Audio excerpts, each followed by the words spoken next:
अभी महाराष्ट्र के संभाजी नगर की एक घटना सोशल मीडिया पर बहुत तेजी से चल रही है। एक 18 साल का लड़का और उसके माता पिता और देखते ही देखते एक पूरा परिवार खत्म हो गया।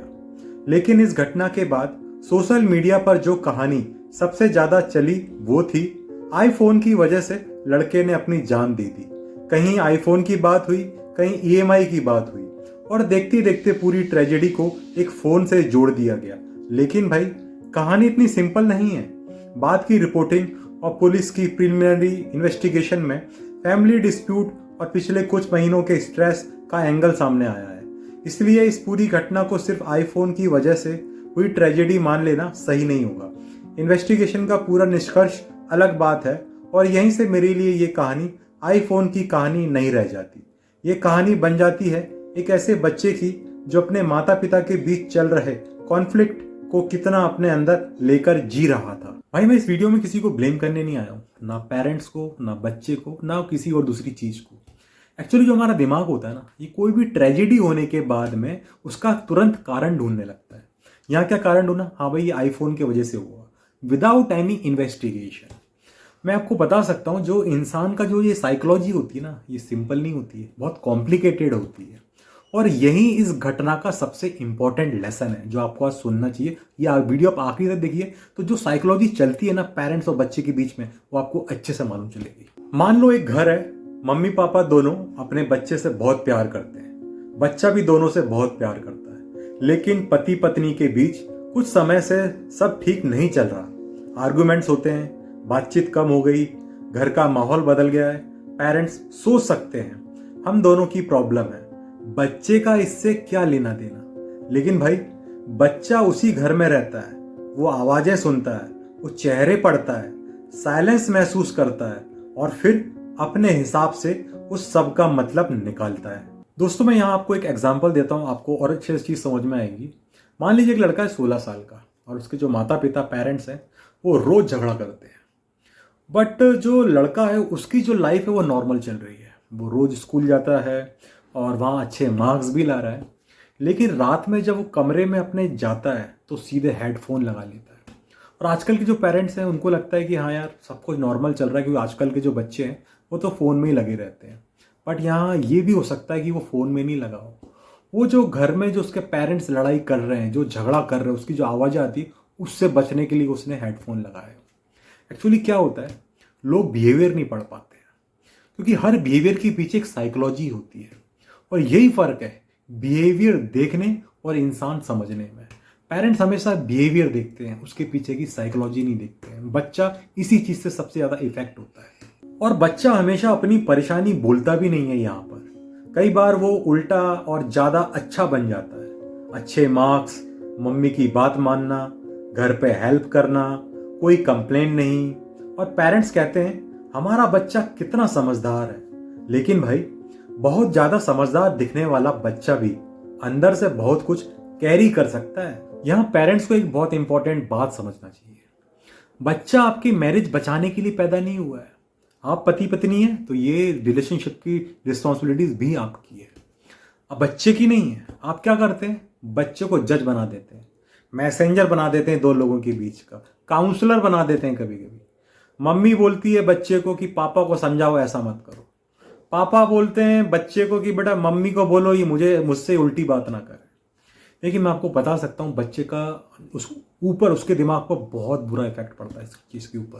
एक्चुअली क्या है, आप जो उसकी उम्र से ज़्यादा उसको रिस्पॉन्सिबिलिटीज दे रहे हैं तो वो साइकोलॉजी जो उसके ना दिमाग की बहुत ज़्यादा वो कॉम्प्लिकेटेड हो जाती है। इसी से सबसे ज़्यादा फ्रस्ट्रेटेड होते हैं।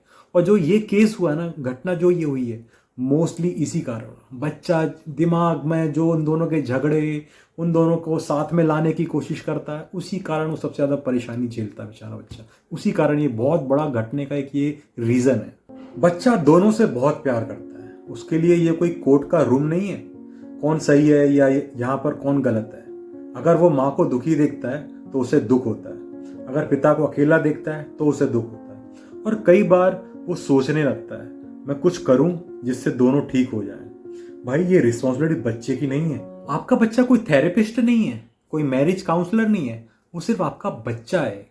उसका क्या काम है, जीना, सीखना, खेलना, गलतियां भी करेगा वो वहां पे, और अपनी जिंदगी अच्छे से बनाना ये उसका काम है। आप लोग अपने रिलेशनशिप का जो भार है ना, जो बोझा है, वो उसके ऊपर मत डालो, उसके ऊपर डालने के लिए उसको मजबूर मत करो, उसको जीने दो अच्छे से।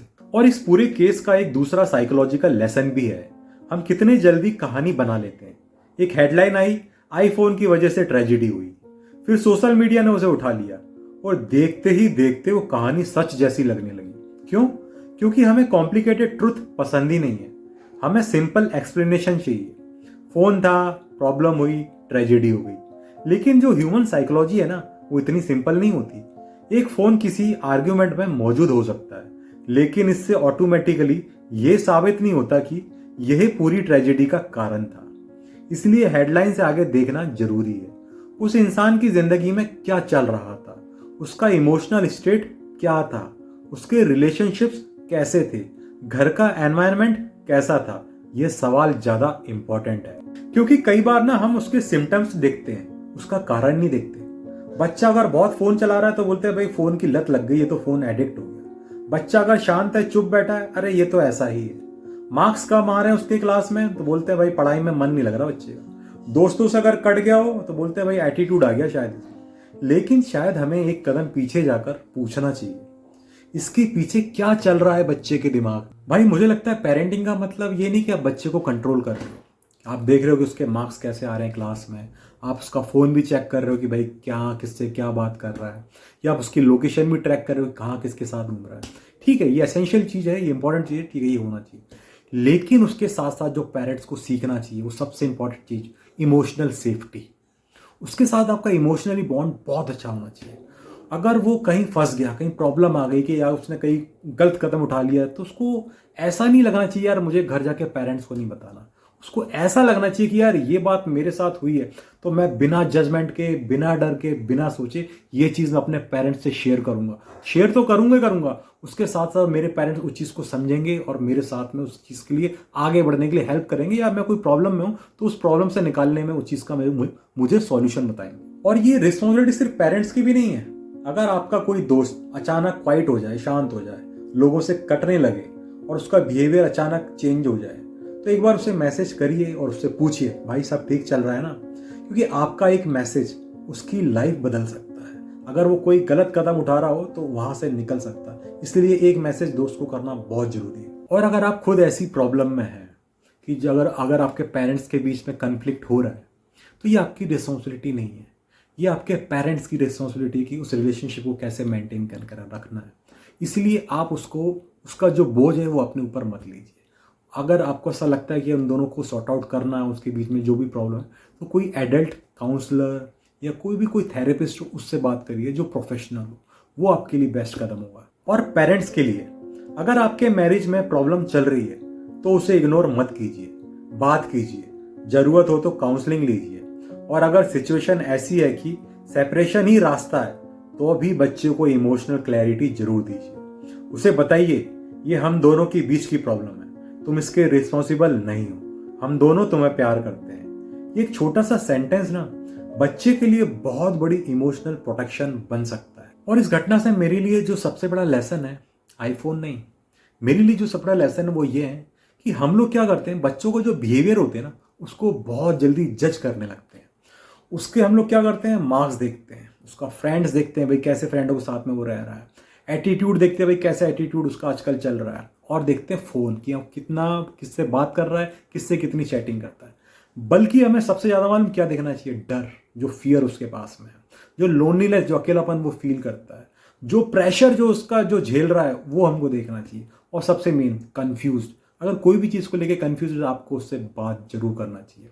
क्योंकि बहुत सी चीज़ बच्चे नहीं बता पाते हैं अपने पेरेंट्स को, तो दोनों के बीच में ऐसी बॉन्डिंग, इतना अच्छा रिलेशनशिप रखना चाहिए कि बच्चा आपसे हर चीज़ शेयर करे। इसलिए आज घर जाकर अपने बच्चे से सिर्फ ये मत पूछना होमवर्क किया बेटा, मार्क्स कितने आए आपके, फोन कितना चलाया आपने। एक बार, सिर्फ एक बार उससे पूछना तू सच में ठीक है ना बेटा, और फिर उसका जवाब सुनना, बिना लेक्चर दिए, बिना कंपेयर किए और बिना तुरंत सॉल्यूशन दिए। क्योंकि कई बार इंसान को सॉल्यूशन से पहले एक सुरक्षित जगह चाहिए होती है जहां वो अपनी बात कह सके।